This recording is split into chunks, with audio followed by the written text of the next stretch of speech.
Hello दोस्तों, फिर स्वागत करते हैं आपको एक नए वीडियो में।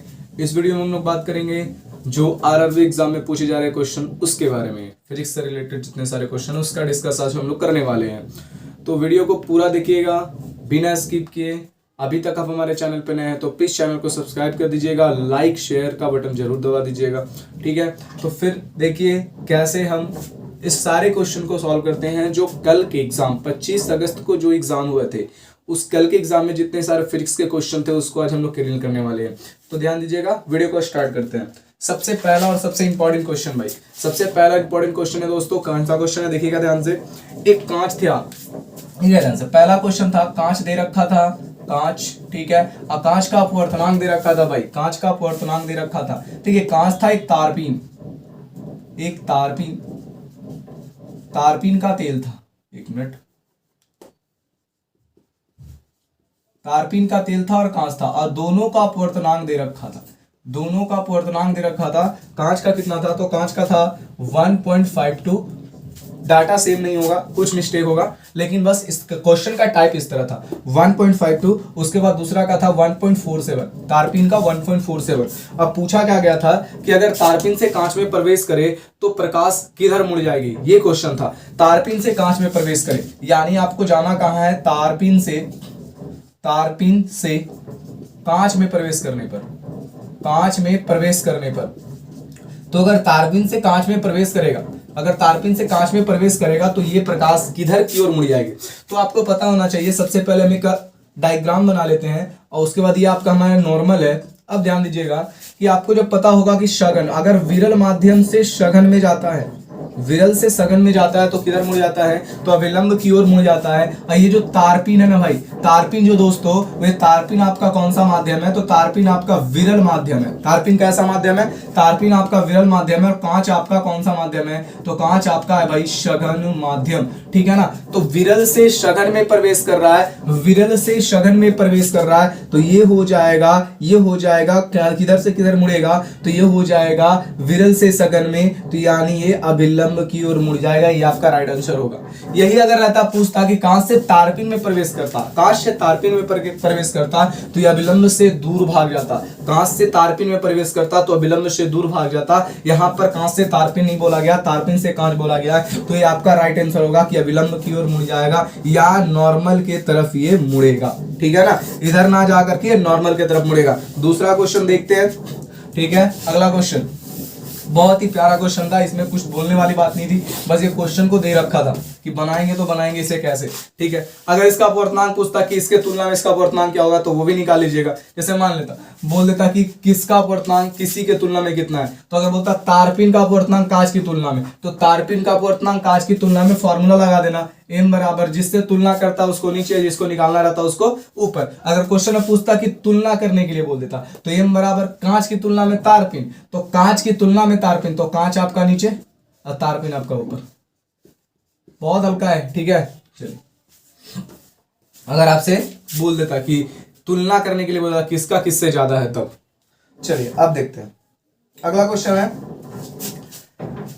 कॉन्वेक्स मिरर था, ठीक है ना। कॉन्वेक्स मिरर था, उत्तल दर्पण दे रखा था, फोकस लेंथ, कॉन्वेक्स मिरर का फोकस लेंथ दे रखा था। देखिए मिरर कैसा था, कॉन्वेक्स, कॉन्वेक्स मिरर था, कॉन्वेक्स मिरर था। इसका फोकल लेंथ दे रखा था, एफ दे रखा था आपका 10 सेंटीमीटर, एफ दे रखा था 10 सेंटीमीटर। उसके बाद वस्तु की दूरी दे रखी थी, वस्तु दूरी यू की भी वस्तु दूरी दे रखी थी, ऑब्जेक्ट डिस्टेंस दे रखा था यू, यू का वैल्यू दे रखा था 18 सेंटीमीटर, 18 सेंटीमीटर।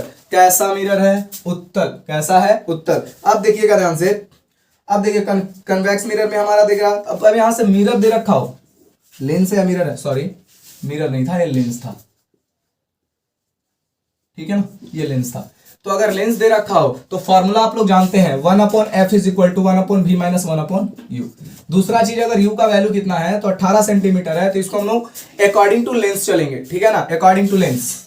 अगर ये मान लेते हैं हमारा उत्तल लेंस है और इसका जो वस्तु को जब भी रखेंगे तो इसके इधर ही रखेंगे, जब इधर माप रहे, आपको पहले ही बता चुके हैं पहले वाली वीडियो में, जब हम लेंस का इमेज कहां पे रखने से कहां बनेगा उसका वीडियो जब हम बनाए तो जब इधर आएंगे, जब इधर आएंगे तो ऋणात्मक, और जब इधर जाएंगे तो धनात्मक। तो हमारा लेंस के इधर है तो ऋणात्मक होगा, यानी आपका जो ये u का वैल्यू होगा वो माइनस के फॉर्म में चला जाएगा। कोई दिक्कत है? अब इसे आप इस वाले फॉर्मूले पे लगा दीजिए, आपका आंसर आ जाएगा। ठीक है, इस वाले फॉर्मूले पर अगर सेट करें तो देखिए आपको निकालना 1/v यानी v का वैल्यू फाइंड आउट करना है। तो v is equal to minus में चला आएगा, इक्वल टू कितना हो जाएगा 1/u माइनस 1/f। कोई डाउट है यहां तक? तो यहां से अगर माइनस को कॉमन लेते हो, ये भी प्लस ये भी प्लस ये भी प्लस, कोई दिक्कत? तो 1/v का वैल्यू फाइंड आउट करना है। तो 1/u का वैल्यू देखिए 10, 1/u का वैल्यू 10 सॉरी 1/u का वैल्यू 18 है, 1/u का वैल्यू 18, फिर प्लस में 1/f का वैल्यू कितना है 10। अब इसे सॉर्ट आउट कर लीजिए, इसका आंसर आ जाएगा। ठीक है, अगर इसका एलसीएम ले रखें, इसका एलसीएम लेंगे तो हमारा हो जाएगा 90।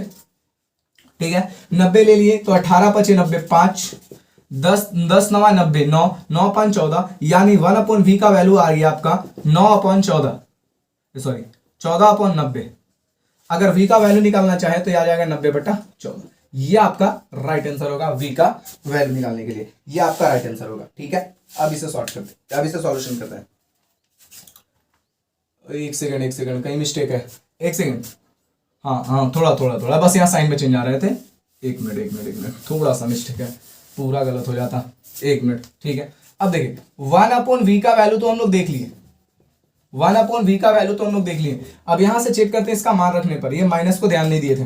तो 1/v is equal to 1/f। देखिए क्या ध्यान से 1/f का वैल्यू इधर कर देता 1/f को 10 माइनस, तो ये तो प्लस था, लेकिन प्लस को अगर माइनस से मल्टीप्लाई करें, लिख देते हैं पहले 1/ माइनस का 18, यानी 1/v is equal to 1/10 minus 1/18। अब इसका सॉल्यूशन करें भाई, थोड़ा सा मिस्टेक था डाटा का। चलिए देखते हैं, 10 9 90, 9 18 पंचे 90, कितना हो जाएगा 5। ठीक है, अब यहां से सॉल्व करेंगे तो कितना हो जाएगा, यहां हो जाएगा 9 में से 5 जाएगा तो 4/90। ये आपका राइट आंसर होगा, यानी 1/v का वैल्यू निकल कर आया 90/4। जो इसका सॉल्यूशन करोगे, सॉरी v का वैल्यू निकल कर आया 90/4, इसका जो भी सॉल्यूशन आएगा वही आपका आंसर होगा।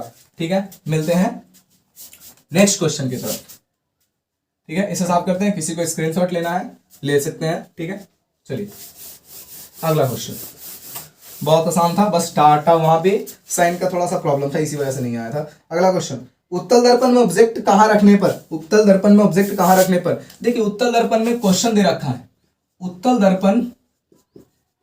दर्पण में ऑब्जेक्ट कहां रखने पर, उत्तल था नहीं अवतल था, सॉरी अवतल दर्पण में ऑब्जेक्ट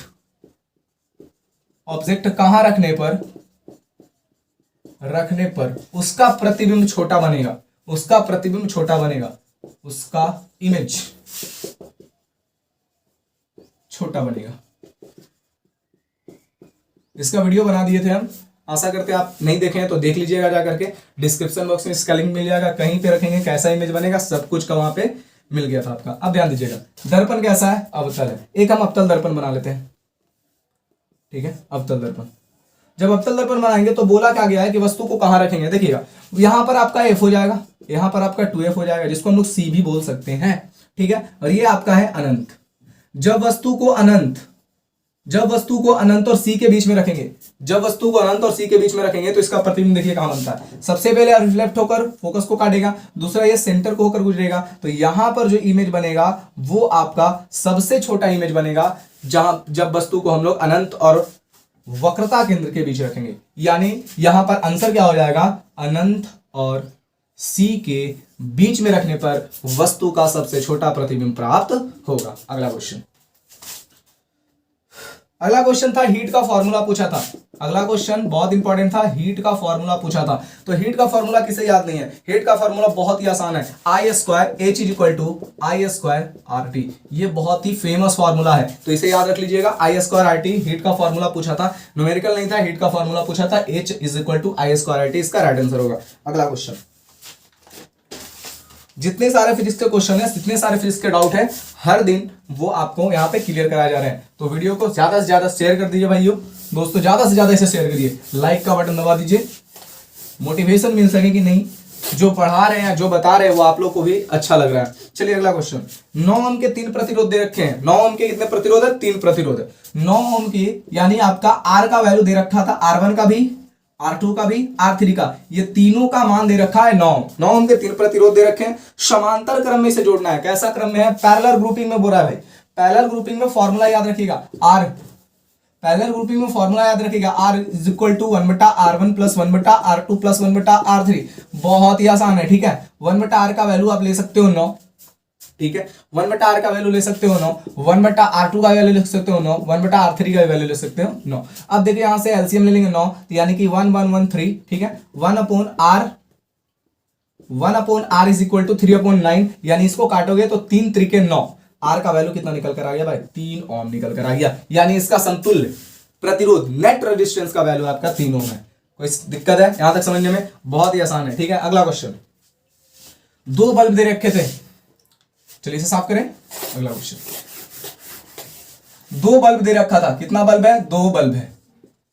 2 बल्ब दे रखा था, एक का आपका दे रखा था पावर, एक का आपका दे रखा था पहले बल्ब का, फर्स्ट का पावर दे रखा था 100 वाट, ठीक है। बहुत आसान क्वेश्चन है। सेकंड का पावर दे रखा था 25 वाट, ठीक है। अब क्या बोला है? इसे सीरीज में जोड़ा था, चलो जोड़ देते हैं सीरीज में। ये आपका एक बल्ब, ये आपका दूसरा बल्ब, इसे सीरीज में जोड़ दिया। ऐसे नहीं सीरीज में जोड़ते हैं। चलो, वोल्टेज कितना था ये पता नहीं था, वोल्टेज कितना था ये हमें जानकारी नहीं मिल पाई है, तो वोल्टेज की बात में वोल्टेज की जानकारी नहीं मिल पाई है। सीरीज में जोड़ा जाता है तो दोनों बल्ब में आर का रेशियो ज्ञात करना है, आर का रेशियो ज्ञात करना है, यानी कि दोनों बल्ब का, पहले बल्ब का R1 का वैल्यू फाइंड आउट करना है। बहुत ही आसान है, ध्यान दीजिए। वैल्यू ज्ञात करना R1 अनुपात R2, यानी पहले बल्ब का रेसिस्टेंस कितना होगा और दूसरे बल्ब का रेसिस्टेंस कितना होगा, दोनों का रेशियो ज्ञात करना था। वोल्टेज हमको कंफर्म पता नहीं था, इसका मान दे रखा है 100 वाट, इसका मान देखा है 25 वाट। अरे भाई कोई दिक्कत है? चलो यहां पर शक्ति का फॉर्मूला थोड़ा सा लगाने का प्रयास करते हैं। P बराबर फॉर्मूला देखिएगा, P बराबर फॉर्मूला क्या होता है? तो P बराबर फॉर्मूला होता है W/T। सारे P का फॉर्मूला यहां पे सॉल्व कर देंगे, लेकिन पहले जो क्वेश्चन करवा रहा है इसको सॉल्यूशन करने के बाद P का फॉर्मूला। P बराबर देखिए यहां से अगर रेसिस्टेंस दे रखा हो, पावर दे रखा हो, W का कहानी हो, तो यहां पर जो फॉर्मूला हो जाएगा P बराबर V²/R पर हम लोग चलेंगे। चलिए, तो P बराबर V²/R, ये फॉर्मूला हो जाएगा, ठीक है। आपको निकालना है R का वैल्यू, तो यहां से R का फॉर्मूला क्या हो जाएगा? R बराबर V²/P। V देखिएगा भाई, दोनों बल्ब के लिए कांस्टेंट होगा, V दोनों बल्ब के लिए कांस्टेंट होता है, ठीक है। तो दोनों बल्ब के लिए अगर V कांस्टेंट सीरीज ग्रुपिंग में जोड़ा रहे तब, समांतर में नहीं, सीरीज में रहे तब, तो V को हम लोग मान लेते हैं V is equal to constant, ठीक है ना। V is equal to constant. अगर ये कांस्टेंट V मान लिए तो R1 का वैल्यू देखो भाई, R1 बराबर V²/P1। अब R2 बराबर क्या हो जाएगा? V²/P2। दोनों को बटा कर दो, क्या दिक्कत है? अनुपात ही निकाल रहे हैं ना, तो V² से V² गया, P² अपना ऊपर, P2 अपना ऊपर, P1 अपना नीचे, तो P2 का वैल्यू देख लो भाई, तो P2 का वैल्यू आपका निकल कर आया, एक मिनट, हाँ कोई दिक्कत नहीं, हाँ ठीक है। तो P² का वैल्यू देख लो, सॉरी P2 का वैल्यू देख लो, तो P2 कहने का मतलब ये तो 25 आ गया, ये ऊपर चला जाएगा। अब P1 का वैल्यू देख लो, 100 1/4, यानी यहां पर R1 और R2 का वैल्यू हो जाएगा 1:4। ये आपका 1:4 आपका राइट आंसर होगा। कोई दिक्कत है यहां से? क्यों V², V तो अपना कांस्टेंट है ना, नहीं भी होता तो कोई, यहां पर देखिए सीरीज में V कांस्टेंट ही होता है, ठीक है। पैरेलल में V कांस्टेंट नहीं होगा, लेकिन सीरीज में V कांस्टेंट होता है। यहां तक समझ में आया? अगला क्वेश्चन बहुत ही आसान क्वेश्चन है, बहुत ही आसान। अगला क्वेश्चन क्या है, साफ करें इसे।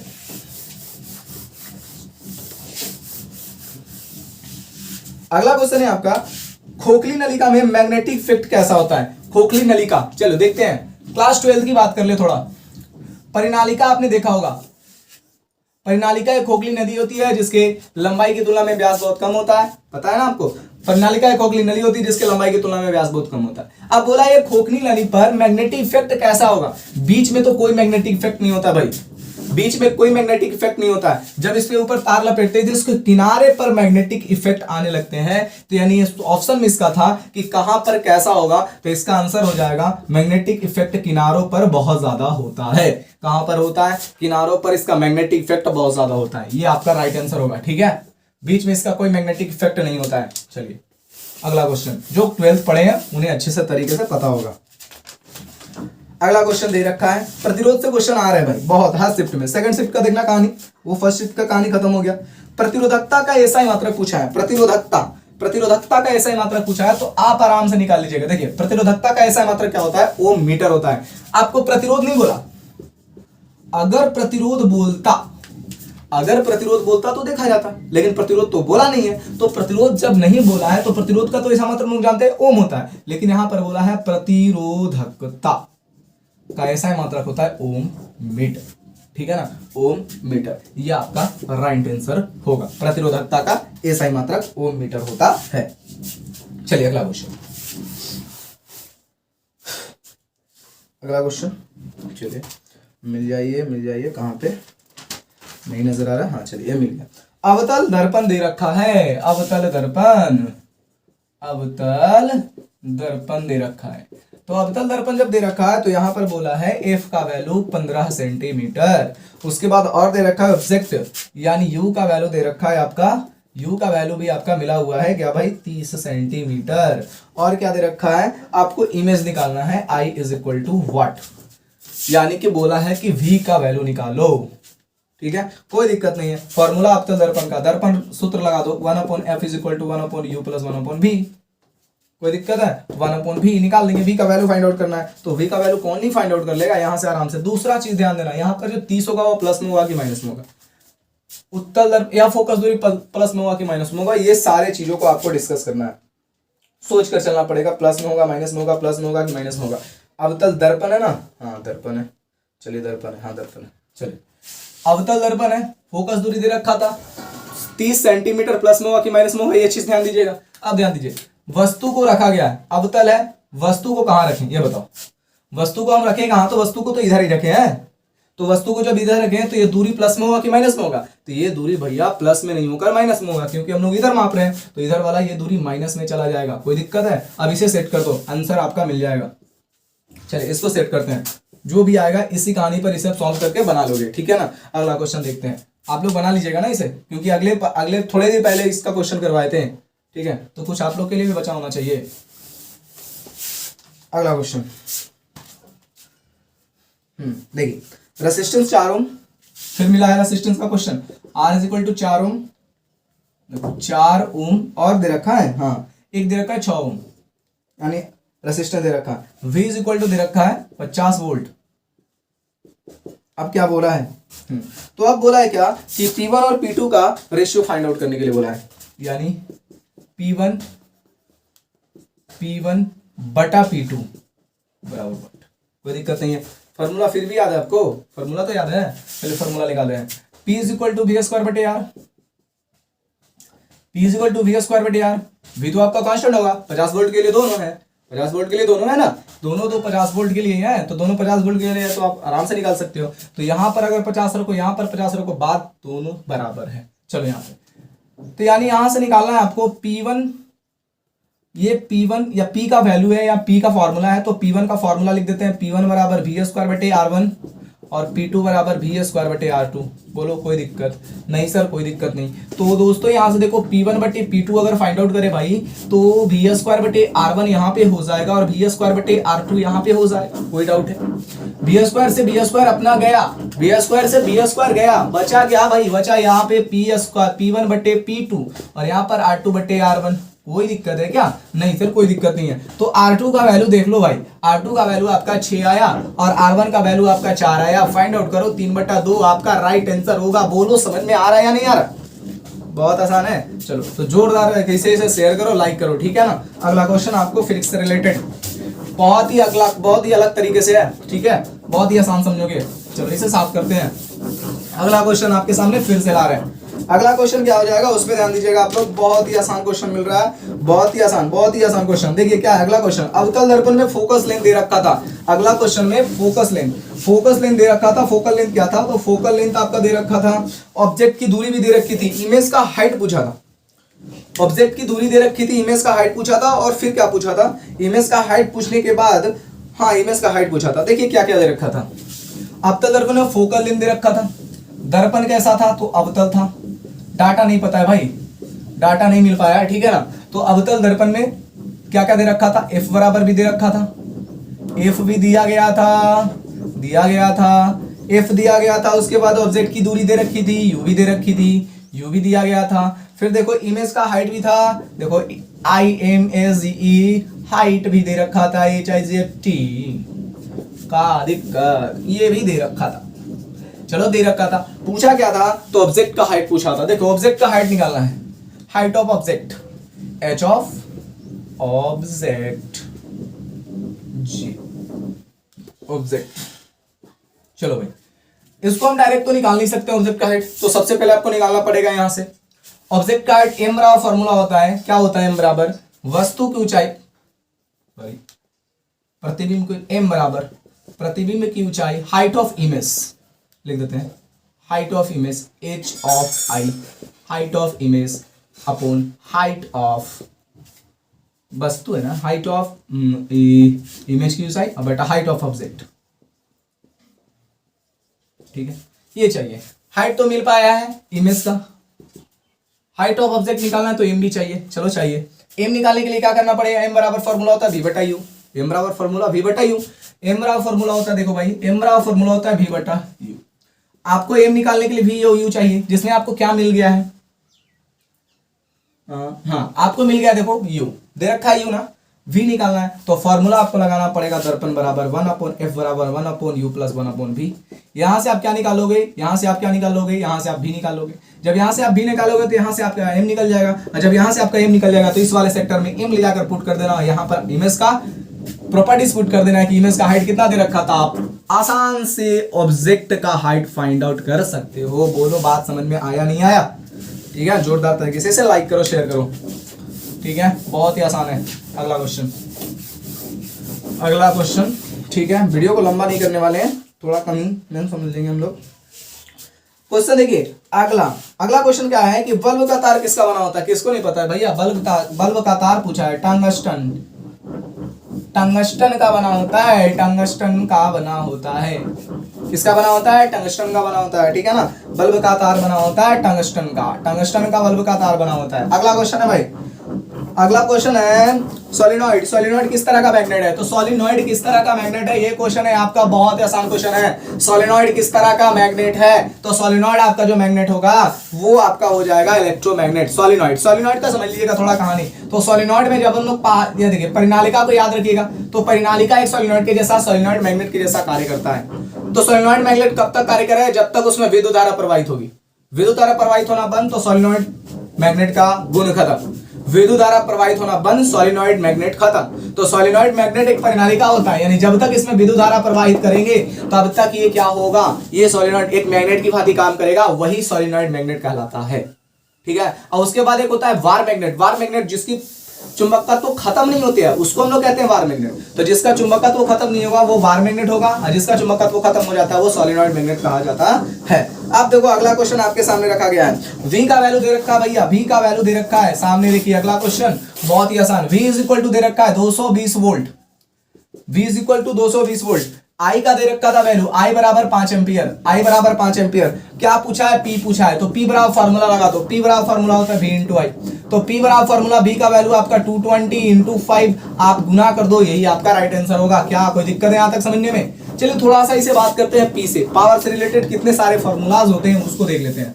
चलो पावर से रिलेटेड फॉर्मूला, पावर से रिलेटेड अगर फॉर्मूला पूछे तो P बराबर फॉर्मूला होता है W बटा T। W को कहते हैं कार, T को कहते हैं समय। W का फॉर्मूला होता है V बराबर W बराबर सॉरी, तो V बराबर W बटा Q। ठीक है, तो W बराबर क्या हो जाएगा? VQ। यहां पर इसे हटा के VQ लिख दें, VQ बटा T। देखो ध्यान से, दो फॉर्मूला निकल कर आ गया। सबसे पहला फॉर्मूला है P बराबर W बटा T, और दूसरा फॉर्मूला है, एक फॉर्मूला निकला P बराबर W बटा T, दूसरा फॉर्मूला है VQ बटा T। तीसरा फॉर्मूला आपके सामने रखने जा रहे हैं, Q बटा T बराबर क्या होता है? I होता है। तो I जो ऊपर चल गया तो आपका तीसरा फॉर्मूला हो जाएगा V इंटू आई। इसी फॉर्मूले पे अभी वाले क्वेश्चन को किए हैं। ठीक है, यानी यहां से हो जाएगा V इंटू आई। और निकाल सकते हो, V बराबर फॉर्मूला होता है, एक V बराबर फॉर्मूला होता है I इंटू आर। तो V बराबर फॉर्मूला जो I इंटू आर आया, तो यहां से आप नहीं निकाल सकते हो, तो यहां से I इंटू आर को डाल दो तो आई स्क्वायर इंटू आर हो जाएगा। यानी आपका चौथा फॉर्मूला हो गया आई स्क्वायर इंटू आर। ठीक है, आप निकाल सकते हो आर का, आई का वैल्यू दोगे तो कुछ और भी फॉर्मूला निकल जाएगा। तो यहां से बहुत सारे पावर का फॉर्मूला होता है, ध्यान से आप सारे फॉर्मूले को कर लीजिएगा। यहां से जो भी इंपॉर्टेंट फॉर्मूला है P, ये और ये सारे फॉर्मूलों को आपके सामने रख दिए, और जो भी क्वेश्चन आएंगे उसके हिसाब से आप फॉर्मूलों को क्रिएट कर लीजिएगा। चलिए अगला क्वेश्चन देखते हैं, क्वेश्चन अगला कैसा होता है। अगला क्वेश्चन है, नहीं ये आपका लास्ट क्वेश्चन था।